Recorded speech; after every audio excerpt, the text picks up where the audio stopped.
Assalamualaikum warahmatullahi wabarakatuh. Berjumpa lagi ya dengan saya di channel ini. Apa kabar semuanya? Semoga selalu sehat, dilancarkan rezekinya, dimudahkan segala urusannya ya. Amin. Nah, di kesempatan video kali ini saya akan berbagi informasi terbaru bagi keluarga penerima manfaat KPM PKH dan BPNT. Nah, kita sudah ketahui bersama bahwasanya proses penyaluran bantuan PKH dan BPNT tahun 2025 untuk tahap 2 ini tidak lama lagi akan kembali dicairkan oleh Kemensos. Para KPM PKH dan BPNT yang masih menunggu-nunggu pencairan untuk tahap 2 di tahun 2025 ini harus mengetahui informasi ini. Dan ini terkait jadwal terupdate penyaluran bantuan PKH dan BPNT tahap 2 yang harus diketahui oleh semua KPM. Kira-kira mulai kapan uang PKH dan BPNT tahap 2 akan kembali dicairkan. Kemudian ada 4 himbauan instruksi penting dari pusat bagi kalian KPM PKH dan BPNT yang harus bisa dipahami lagi, agar uang bantuan PKH dan BPNT tahap 2 nanti ketika dicairkan ini tidak berkurang lagi cairnya ya. Dan berikut kabar terbaru informasi terkait jadwal pencairan PKH tahap 2 dan BPNT tahap 2 tahun 2025. Dan ada 4 himbauan instruksi penting dari pusat yang harus diketahui.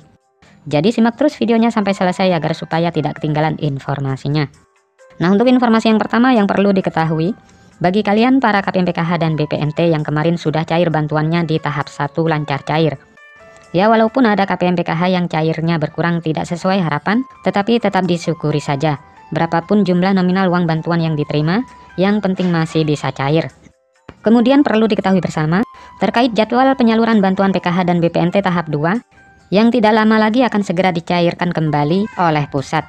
Dan diprediksi proses pencairan bantuan PKH dan BPNT tahap 2 ini tetap akan kembali cair menggunakan kartu KKS merah putih, dan ada juga KPM yang cair lewat PT Pos Indonesia. Dan untuk waktu pastinya itu akan dicairkan di tahap kedua di antara bulan Mei dan bulan Juni. Kemudian perlu diketahui lagi pencairan bantuan PKH dan BPNT tahap 2 tahun 2025. Ini ada 4 himbauan instruksi penting yang harus dijalankan ya bagi KPM PKH dan BPNT, agar bantuan bisa lancar cair dan uang bantuan PKH tahap 2 jadi tidak berkurang cairnya. Nah, himbauan instruksi penting tersebut ini yang pertama, pastikan kartu KKS wajib dipegang sendiri-sendiri oleh KPM PKH, disimpan sendiri kartu KKS-nya. Jika kartu KKS KPM dipegang oleh orang lain, harap segera diambil kartu KKS-nya ya. Hal ini mengantisipasi terjadinya potongan-potongan yang tidak jelas atau pungutan liar. Dan hal ini tentu merugikan penerima manfaat PKH ya, agar supaya tepat sasaran dan tidak disalahgunakan.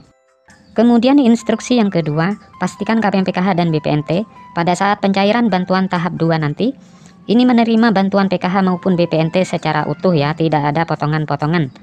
Dan KPM PKH ini juga harus mandiri mengambil uang bantuan sendiri ya. Kemudian himbauan yang ketiga, yang wajib diketahui, ini adalah bantuan PKH dan BPNT dipastikan tidak untuk membeli rokok ataupun untuk membeli barang-barang yang bukan kebutuhan pokok.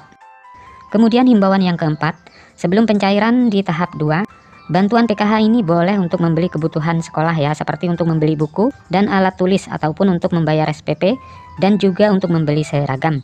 Dan ini bagi KPM yang ada komponen anak sekolahnya. Dan bantuan PKH juga dipastikan untuk membeli bahan kebutuhan pokok yang bermanfaat, seperti beras, buah-buahan, dan sayur-sayuran. Dan bantuan PKH ini juga bisa atau boleh digunakan untuk berobat bagi kategori lansia yang memerlukan untuk mengecek kesehatannya. Semoga ini bermanfaat. Sampai ketemu di informasi-informasi selanjutnya. Assalamualaikum warahmatullahi wabarakatuh.